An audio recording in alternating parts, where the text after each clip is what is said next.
The Blackwood Estate Library had always been a sanctuary of silence. Tonight, that silence was shattered by the sound of breaking glass and a scream that would haunt these halls forever. Dorothy Harrison Blackwood stood among the wreckage of what had been, only hours ago, her wedding reception. The antique Waterford crystal paperweight, a family heirloom, was still warm in her trembling hand, its edge now stained a deep crimson. At her feet, a body, her husband's best man and best friend of 6 hours ago, his blood seeping into the centuries-old Persian carpet beneath the towering bookshelves. The grandfather clock in the corner struck midnight, its deep, resonant chimes echoing through the cavernous room. 12 hours ago, she had been walking down the aisle. 6 hours ago, she had been sharing her first dance. 3 hours ago, she had been smiling for photographs, blissfully unaware that her perfect day was built on a foundation of lies. I now pronounce you husband and wife.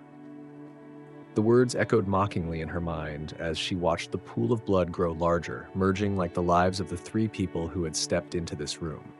Only one would walk out. Walking out means taking away by the police. Above the marble fireplace, the oil portrait of William's great-grandfather. The first Blackwood to inhabit this estate seemed to stare down at the scene with cold judgment. 5 generations of secrets these walls had kept. What was one more? Outside, the winter wind howled through the bare branches and snow continued to fall, covering the grounds in a pristine white blanket that belied the darkness within. Soon, the guests would come looking. Soon, someone would hear. Soon, the perfect facade of the Blackwood family would crumble.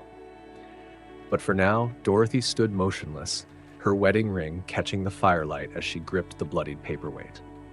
The story of how she came to be here, how they all came to be here, began 6 months ago, with a charity gala, a shared glance, and a secret that would destroy them all. This is a story about love, about betrayal, about the lies we tell ourselves and the truths we refuse to see. This is the story of a wedding night that began with a kiss and ended with a kill.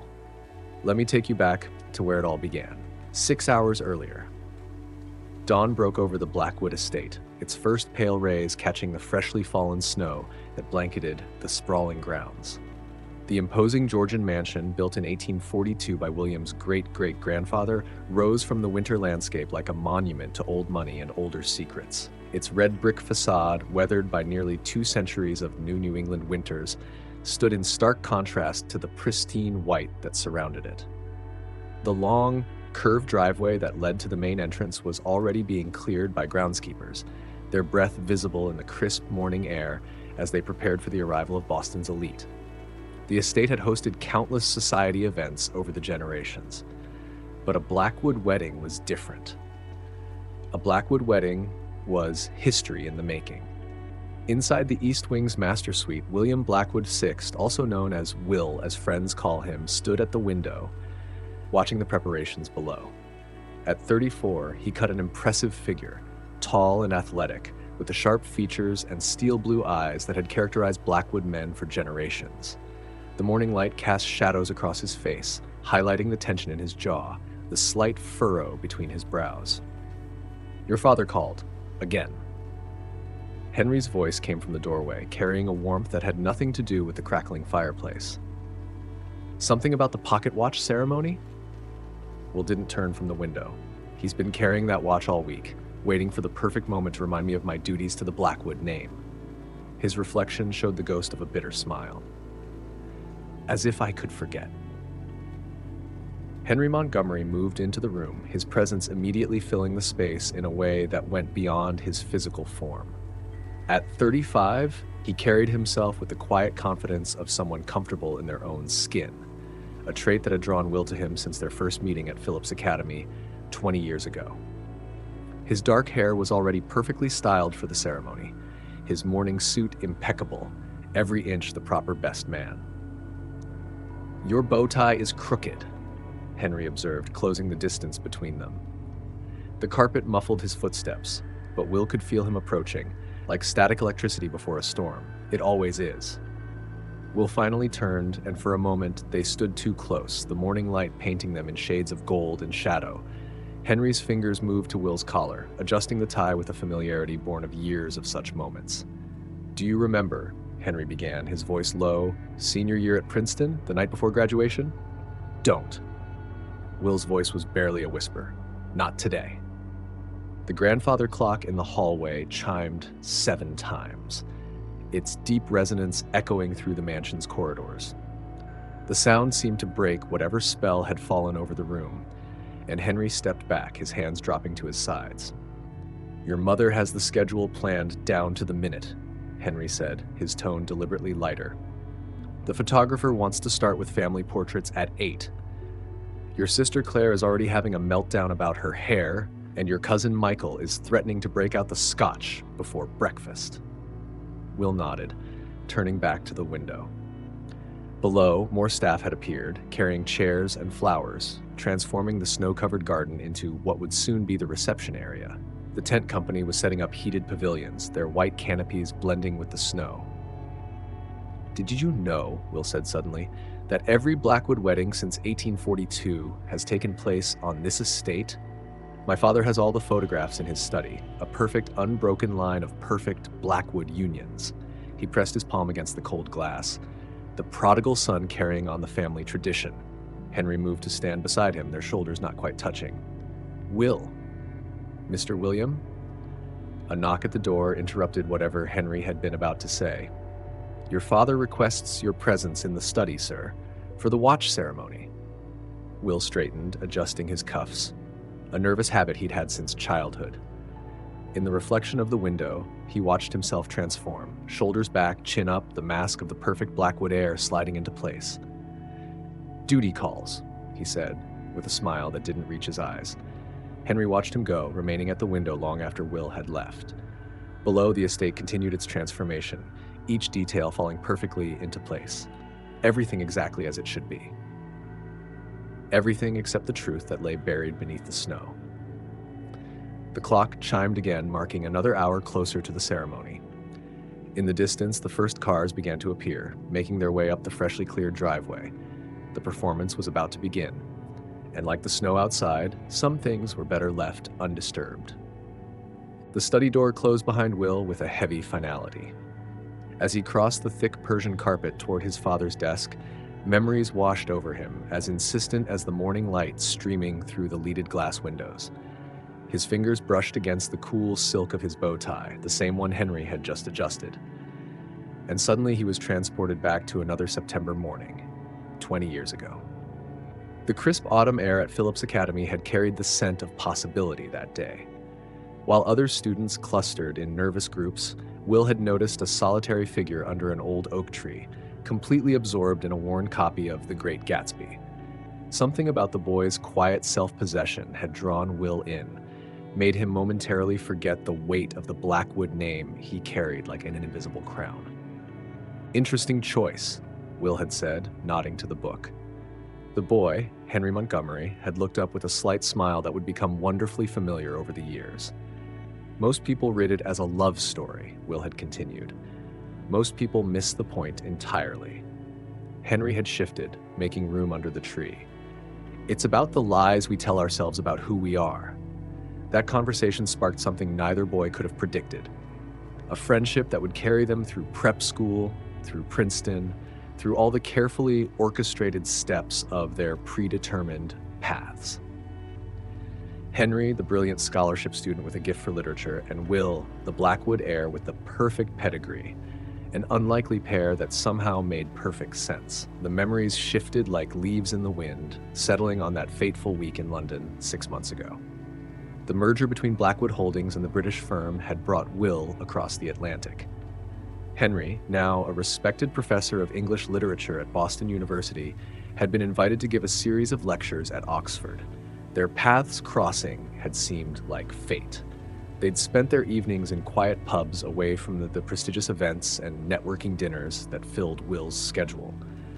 On their last night in a tiny pub off Savile Row, the carefully maintained boundaries between them began to blur, softened by aged scotch and 20 years of unspoken feelings. "You're still the same," Henry had said, his voice soft in the dim light.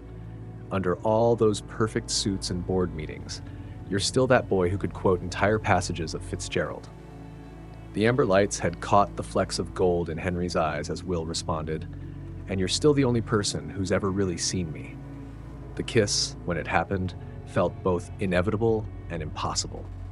Hidden in the shadow of a London alley with rain misting around them, 2 decades of friendship crystallized into something more profound, more dangerous. It was brief, desperate, and changed everything. Then came the Metropolitan Museum of Art's Winter Gala. What should have been just another society event became the turning point none of them could have anticipated. Will and Henry had attended together, both still reeling from London, neither willing to acknowledge what had happened there. That's when Dorothy Harrison appeared at the top of the grand staircase, a vision in midnight blue. Her architectural eye immediately drawn to the vaulted ceilings, she moved through the crowd with quiet confidence, her intelligence as striking as her beauty. As the newly appointed lead architect for the city's most prestigious firm, she embodied everything the Blackwood family valued. Will had felt Henry stiffen beside him when Richard Blackwood whispered, "Harrison's daughter. Impeccable family, brilliant career, exactly what the Blackwood name needs." The whirlwind courtship that followed was like a perfectly choreographed dance, each step taking them closer to this inevitable day. Now, standing in his father's study, Will watched Richard Blackwood lift the antique pocket watch from its velvet box. "Every Blackwood man has received this watch on his wedding day since 1842, his father intoned.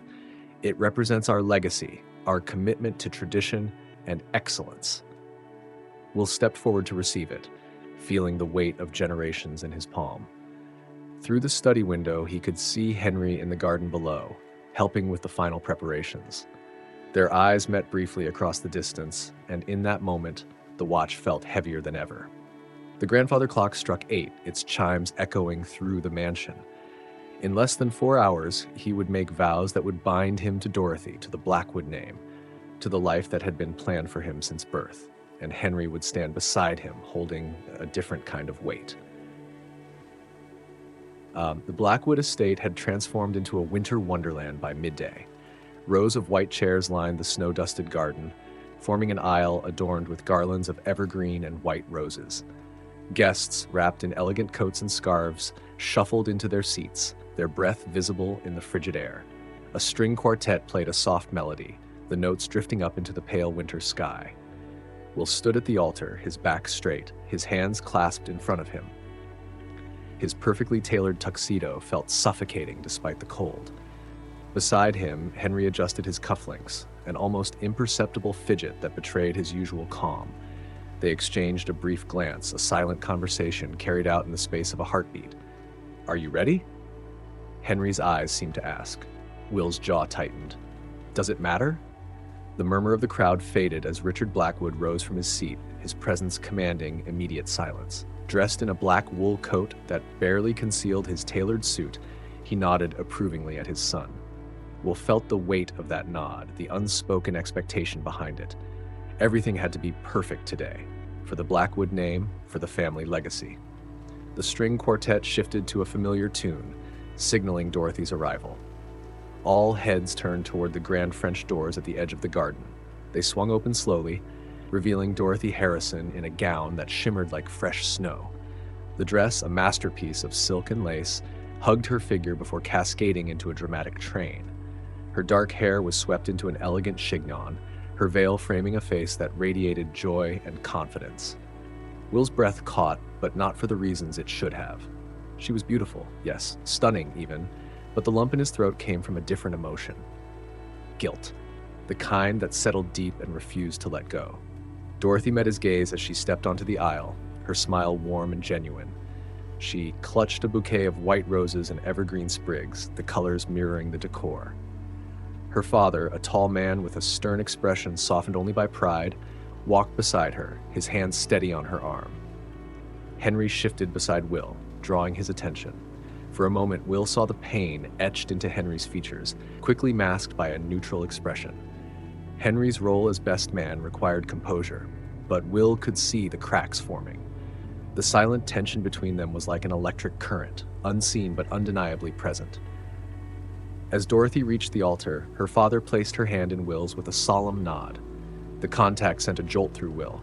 grounding him momentarily in the reality of the situation. Dorothy smiled up at him, her eyes filled with trust and love. The officiant began the ceremony, his voice calm and measured. The usual words flowed about love, commitment, and the union of two lives. Each phrase felt heavier than the last, pressing down on Will until he could hardly breathe. He caught Henry watching him from the corner of his eye, his expression unreadable. "Do you, William Blackwood, take Dorothy Harrison to be your lawfully wedded wife?" the officiant asked. The pause stretched too long. A ripple of unease passed through the guests, though none dared to speak. Will's throat felt dry, the words stuck somewhere between his heart and his lips. "I do," he finally said, his voice steady but hollow. Henry's gaze dropped to the ground, his shoulders stiff. Dorothy, oblivious to the turmoil, beamed, squeezing Will's hand. "And do you, Dorothy Harrison, take William Blackwood to be your lawfully wedded husband?" "I do," Dorothy said, her voice clear and unwavering. The officiant smiled. "By the power vested in me, I now pronounce you husband and wife. You may kiss the bride." Will leaned down, brushing his lips against Dorothy's in a soft, chaste kiss. The guests erupted into polite applause, the sound echoing across the estate. Cameras clicked, capturing the moment for history. Will forced a smile as they turned to face the crowd, his hand clasping Dorothy's tightly. Henry stepped forward, offering a small velvet box containing the wedding bands. His hand brushed Will's as he passed it over, the touch brief but electric. Their eyes met, and for a moment, the world around them faded. Then, as quickly as it came, the moment was gone. The newlyweds began their walk down the aisle, the guests rising to their feet in celebration. Dorothy leaned into Will, her happiness palpable. Will's smile never faltered, though his mind was elsewhere, consumed by the man standing alone at the altar behind them. Henry watched them go, his hands clasped tightly in front of him. The applause rang hollow in his ears, the cold air biting at his face. The ceremony had been flawless, just as it was meant to be. But perfection, he knew, often came at a price. As the guests followed the couple toward the reception tent, Henry lingered, staring at the aisle. The snow beneath the chairs was pristine, untouched. But beneath the surface, the first cracks in the facade had already begun to form. The reception tent glittered like a jewel in the snow-covered garden, its interior alive with the sound of laughter, music, and clinking glasses. Guests in elegant evening wear moved between the tables and dance floor, their conversations filling the space with a warmth that contrasted sharply with the icy winter night outside. Despite the festive atmosphere, an undercurrent of tension seemed to ripple beneath the surface. Will stood near the head table, his champagne glass untouched in his hand. Dorothy was by his side, her smile radiant as she exchanged pleasantries with one of the Blackwood family's longtime associates. From the outside, they looked every bit the perfect couple. But Will's gaze kept wandering, seeking Henry in the crowd. Henry, as if sensing the attention, stood near the bar. He was impeccably dressed, his sharp features betraying nothing of the storm brewing beneath. Their eyes met briefly, and in that moment, the noise of the reception seemed to fade. A flicker of something unspoken passed between them, fleeting but potent. Dorothy's laugh pulled Will back to the present. She touched his arm, her fingers light but insistent. "Darling, you're so quiet. Are you feeling all right?" Will forced a smile, just taking it all in. Her eyes lingered on him a moment longer before she turned back to their guest. But the question remained in her gaze, unspoken but present. As the string quartet began a lively waltz, Dorothy leaned closer. "Come, let's dance. It's tradition for the bride and groom to lead." Will allowed himself to be pulled onto the dance floor, the crowd parting to make way for them. Dorothy's hand rested lightly on his shoulder, her smile soft as she guided him through the steps. Around them, the guests clapped politely, their expressions warm. "You're distracted," Dorothy whispered, tilting her head to study him. "Is something wrong?" Will hesitated, his smile faltering for a split second. "Just thinking about everything we've pulled together today. It's overwhelming." Dorothy nodded, her expression softening. "It's a lot, I know, but it's perfect. We're perfect." Will didn't respond, his gaze flicking past her to where Henry stood, his arms crossed as he watched from the edge of the room. Dorothy followed his line of sight, her brow furrowing briefly before she looked back at him. "Henry's been by himself all night," she said. "You should check on him later." "I will," Will said quickly, his voice tight. Later. As the evening wore on, the energy in the tent shifted. The champagne continued to flow, and the music softened into slower, more intimate melodies. Guests lingered at their tables or wandered outside to admire the snowy grounds. Dorothy mingled effortlessly, her laughter bright and genuine, while Will moved through the crowd with less ease. At one point, Will found himself alone near the dessert table, the hum of conversation a distant blur. Henry appeared beside him, his presence a quiet disruption to the noise around them. "You look like you could use a drink," Henry said, his tone light but his gaze heavy. Will shook his head, setting down his glass. "I'm fine." Henry's lips twitched into a faint smile, one that didn't reach his eyes. "No, you're not, but you're doing a fantastic job convincing everyone else." Will turned to face him fully, the weight of Henry's words pressing on his chest. "This isn't the time." "It never is," Henry replied softly, "but that doesn't change anything." Before Will could respond, Dorothy approached, her presence breaking the tension. Her smile faltered slightly as her eyes moved between them. "You two look serious? Should I be worried?" "Not at all," Henry said smoothly, stepping back, just giving the groom some unsolicited advice. Dorothy's gaze lingered on Henry as he disappeared into the crowd, then shifted to Will. "You've been quiet all night," she said, her voice lower now, almost hesitant. "Is there something you're not telling me?" Will forced a smile, taking her hand. "Nothing at all." The reception was winding down, but the unease in the air had only grown. Guests began to whisper among themselves, their smiles less genuine, their glances sharper. Dorothy noticed it too, though she didn't let it show. Instead, she kept her attention on Will, her grip on his arm firmer than before. As they shared a final dance, Dorothy leaned closer, her voice barely audible. "Will, I need you to be here with me. Really here." He stiffened under her touch, his mind miles away. She pulled back slightly, her expression searching. "If there's something wrong, tell me." "I'm fine," he said quickly, the words clipped. "I just need some air." Before she could stop him, Will stepped away, disappearing into the snowy night. Dorothy stood frozen for a moment, her composure slipping just enough to show the hurt beneath. Outside, Will leaned against the balustrade, his breath clouding in the frigid air. The weight of the evening pressed down on him, suffocating. Henry emerged from the shadows, his hands shoved into the pockets of his coat. "You can't keep running," Henry said quietly. Will didn't turn to face him. "I don't know what else to do." Henry stepped closer, his voice soft but firm. "You've built a life around pretending, Will, but it's starting to crumble. You have to decide what you really want." Before Will could respond, the sound of laughter and footsteps reached them. Dorothy appeared, her expression a mixture of concern and determination. "There you are," she said, her tone light but strained. "The guests are leaving. Come back inside." Will nodded, his gaze lingering on Henry for a moment before he followed Dorothy back into the warmth of the tent. Henry stayed behind, his breath visible in the cold as he watched them go. The reception ended with all the elegance and precision the Blackwood name demanded. But beneath the surface, the cracks had deepened, and the weight of the night's secrets hung heavy in the air. The Blackwood Estate, shrouded in the eerie stillness of early morning, was an illusion of serenity. Snow continued to fall softly, cloaking the grounds in white, while inside, the storm of betrayal and rage was about to reach its peak. Dorothy awoke abruptly, a sense of unease clawing at her chest. The bridal suite was dim, illuminated only by the flickering light of the dying fire. She reached instinctively for Will, but her hand touched only cool, empty sheets. Her brow furrowed as she sat up. His tuxedo jacket hung carelessly on a chair, but he was nowhere in sight. Pulling a silk robe over her shoulders, Dorothy stepped out of bed. Her bare feet moved silently across the plush carpet as she opened the door to the hallway. At the far end of the corridor, a faint glow spilled out from the library. Her heart quickened, unease giving way to suspicion.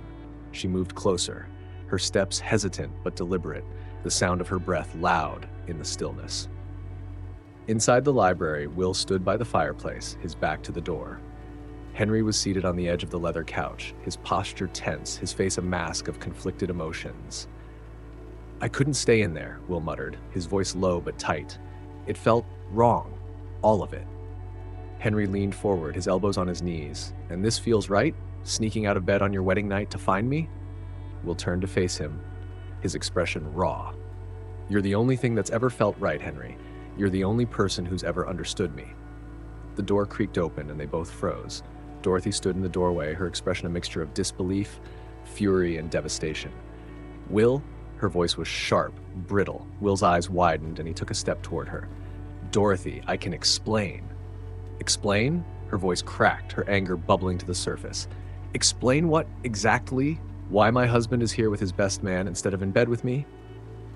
Henry stood, his hands raised in a futile gesture of appeasement. "Dorothy, please, let us talk." "Don't you dare," she spat, her voice trembling with rage. "You've been lying to me, both of you." Dorothy stormed into the room, her bare feet muffled by the thick carpet. She turned to Will, her voice rising. "How long has this been going on? Were you ever going to tell me? Or did you think I'd just go along with your sick little secret?" "Dorothy, stop," Will pleaded, his voice breaking. "It's not what you think. Not what I think," she shouted, her laughter bitter. "I'm not stupid, Will. You married me as a cover. You lied to me. You humiliated me in front of everyone." Henry stepped closer, his voice calm but firm. "Dorothy, this isn't the place." "Shut up!" Dorothy whirled on him, her fury now directed at Henry. "You stood there today, smiling, acting like my friend, while you were doing this behind my back." Henry's face hardened. "I never wanted to hurt you." "But you did," Dorothy seethed. "You both did." Her gaze fell on a heavy marble sculpture perched on the mantelpiece, a wedding gift from one of Will's colleagues. Without thinking, she grabbed it, her grip tightening as the weight of her emotions overwhelmed her. "You ruined me," she screamed, swinging the sculpture toward Will. Will ducked, the sculpture missing him by inches and crashing into the bookshelf behind him. Before anyone could react, Dorothy swung it again, her rage blinding. "Stop this, Dorothy!" Henry shouted, stepping between her and Will. The marble struck Henry squarely on the side of the head with a sickening thud. He staggered, his hand reaching out for the mantel before collapsing to the floor. The room fell silent, save for the crackling fire. Blood pooled beneath Henry's head, staining the intricate Persian rug. Will dropped to his knees, his hands trembling as he pressed them against the wound. "Henry!" Will's voice broke, his grief raw and unrestrained. "Stay with me. Please." Dorothy stood frozen, the marble sculpture slipping from her hands. Her breaths came in ragged gasps, but the fury in her eyes hadn't dimmed. "He got what he deserved," she spat, her voice venomous. The sound of shouts echoed from the hallway. Guests, roused by the noise, rushed toward the library. The door burst open, and Richard Blackwood entered, followed by other members of the wedding party. The scene before them stopped them in their tracks. Henry's lifeless body on the floor, Will cradling him, and Dorothy standing over them, her chest heaving. "Oh my God!" someone whispered. Richard's face twisted with a mix of fury and disbelief. "What is the meaning of this?" "He's dead," Will choked out, his voice hoarse. "Someone call an ambulance," Richard barked. The chaos intensified. Guests backed away, murmuring in shock, while others frantically dialed for help. Dorothy remained motionless, her eyes locked on Will. "You're pathetic," she hissed, her voice low but cutting. "You couldn't even be honest about who you are. You've destroyed everything, Will. Everything." Will looked up at her, his face streaked with tears. "You don't understand." "No," she interrupted. "I understand perfectly." The wail of approaching sirens cut through the night. Moments later, police